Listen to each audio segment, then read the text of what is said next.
सदाचार पर सबसे अच्छा निबंध कैसे लिखें, चलिए आपको बताते हैं। इसके लिए सबसे पहले रूपरेखा लिखेंगे। रूपरेखा में प्रस्तावना, सदाचार का अर्थ, सदाचार का महत्व, सदाचार का जीवन पर प्रभाव, सदाचार के गुण, सदाचार और विद्यार्थी जीवन तथा उपसंहार। फिर पहले हेडिंग डालेंगे प्रस्तावना और लिखेंगे कोई आपकी ईमानदारी, आपकी सच्चाई, आपकी बुद्धिमत्ता अथवा आपकी अच्छाई के बारे में तब तक नहीं जान पाता जब तक आप अपने कार्यों द्वारा उदाहरण प्रस्तुत न करें। सत्य बोलना, चोरी न करना, दूसरों का भला सोचना, सबसे प्रेम पूर्वक व्यवहार करना तथा स्त्रियों का सम्मान करना आदि कुछ ऐसे गुण हैं जो सदाचार के अंतर्गत आते हैं। सदाचार का अर्थ यह है कि व्यक्ति अन्य व्यक्तियों की स्वतंत्रता का अतिक्रमण किए बिना अपना गौरव बनाए रखे। फिर अगली हेडिंग डालेंगे सदाचार का अर्थ और लिखेंगे सदाचार का अर्थ है अच्छा नैतिक व्यवहार, व्यक्तिगत आचरण और चरित्र। दूसरे शब्दों में सदाचार व्यवहार और कार्य करने का उचित और स्वीकृत तरीका है। सदाचार जीवन को सहज, आसान, सुखद और सार्थक बनाता है। मनुष्य भी एक जंतु ही है, लेकिन यह सदाचरण ही है जो उसे बाकी अन्य जंतुओं से अलग करता है।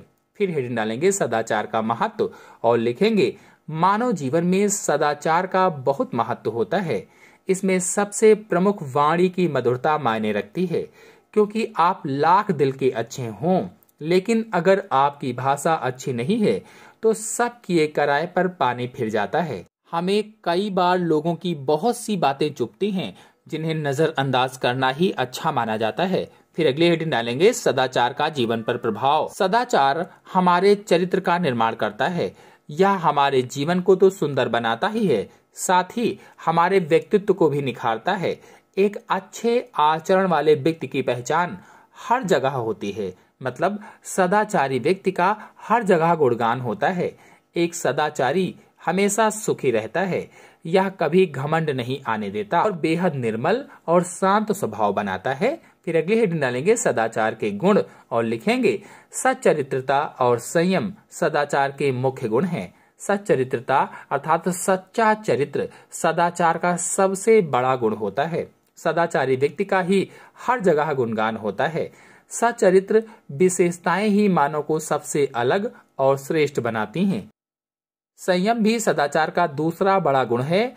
अक्सर लोग हमारे साथ अच्छा आचरण नहीं करते, हमें शारीरिक और मानसिक यातना भी झेलनी पड़ सकती है। उस स्थिति में भी स्वयं पर संयम रखना सदाचरण कहलाता है। फिर अगले हेडिंग डालेंगे सदाचार और विद्यार्थी जीवन। तो विद्यार्थी जीवन पूरे जीवन की आधारशिला होती है। विनम्रता, परोपकार, सच्चरित्रता, सत्यवादिता जैसे गुण विद्यार्थी को सीखने चाहिए ताकि वो जीवन के हर क्षेत्र में बुराइयों से बच सके। विद्यार्थी को अपना अधिक से अधिक समय अच्छे लोगों के साथ गुजारना चाहिए। विद्यार्थी जीवन में सिखाए गए सदाचार के पाठ उन्हें आदर्श विद्यार्थी बनने के पथ पर ले जाते हैं। एक आदर्श विद्यार्थी समाज के लिए मार्गदर्शक और प्रेरणादायी होता है। फिर अंतिम हेडिंग डालेंगे उपसंहार और लिखेंगे एक अच्छा आचरण या व्यवहार ही सदाचरण की श्रेणी में आता है।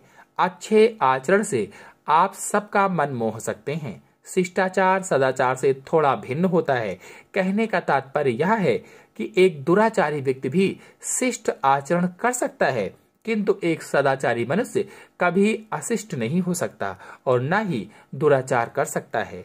इत्र से कपड़ों को महकाना कोई बड़ी बात नहीं।